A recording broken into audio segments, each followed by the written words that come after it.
Policies or treaties that fail to take into account the realities of half of the world's population will not succeed. If governments are serious about stopping climate change, they should remove obstacles to women's participation in the climate change debate.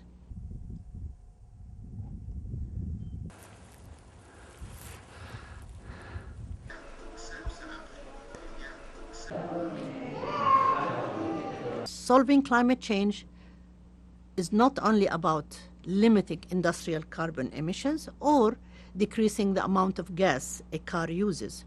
It's also about seemingly unlikely issues, such as women's empowerment, equal rights for men and women, access to reproductive health and family planning, and education for girls.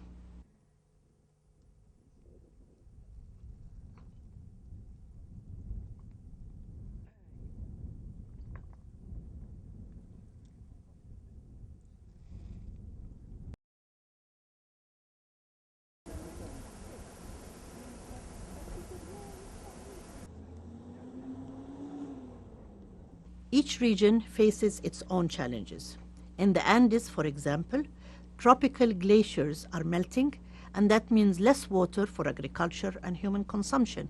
And that means that young people are leaving rural areas for jobs in the city. Mainly, it is the older women who are left behind, and these older women are having to work harder and harder to get a living and to travel farther and farther to find enough water to drink. The Caribbean is no stranger to hurricanes, but the frequency and force of these storms have increased over the past few years. 2008 was a particularly devastating for countries like Cuba and Haiti.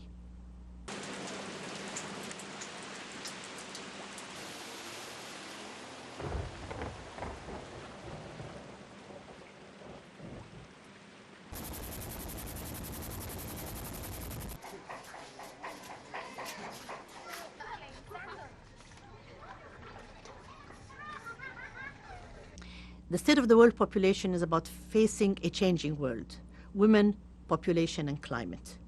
And women in developing countries will bear more of the brunt of climate change because they tend to be poorer than men and are more dependent on natural resources for food, water, and fuel.